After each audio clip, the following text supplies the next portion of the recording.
കൊടുത്താലും പിന്നെയും അത് അപര്യാപ്തമാണ് എന്ന തോന്നൽ അവശേഷിപ്പിക്കുന്ന വിധത്തിൽ നമുക്ക് അത്രയധികം കർത്താവ് നമുക്ക് തന്നിട്ടുണ്ട്. മറിയത്തെ പോലെ നമുക്കും പറയാം, ദൈവമേ, ഞങ്ങളുടെ കയ്യിലുള്ള ഏറ്റവും വിലപ്പെട്ടതൊക്കെ ഞങ്ങൾ അങ്ങയുടെ പാദത്തിലേക്ക് വെക്കുകയാണ്. അപ്പോഴും ഞങ്ങൾക്കറിയാം അതൊന്നും ആയിട്ടില്ല, ഞങ്ങളൊന്നും ചെയ്തിട്ടില്ല.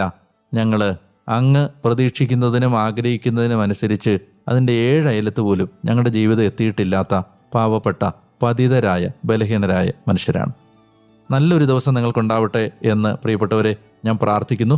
നിങ്ങളുടെ പ്രിയപ്പെട്ടവരോടും സുഹൃത്തുക്കളോടും ഈ വചന വായനയെക്കുറിച്ച് പരിചയപ്പെടുത്താൻ നിങ്ങൾ മറന്നു പോകരുത്. നാളെ വീണ്ടും ഈ വചനസ്വരത്തിലൂടെ നിങ്ങളെ കണ്ടുമുട്ടുന്നതിന് മുമ്പ് ഞാൻ ഡാനിയലച്ചൻ, ഞാൻ നിങ്ങൾക്ക് വേണ്ടി പ്രാർത്ഥിച്ചുകൊണ്ടേയിരിക്കുന്നു.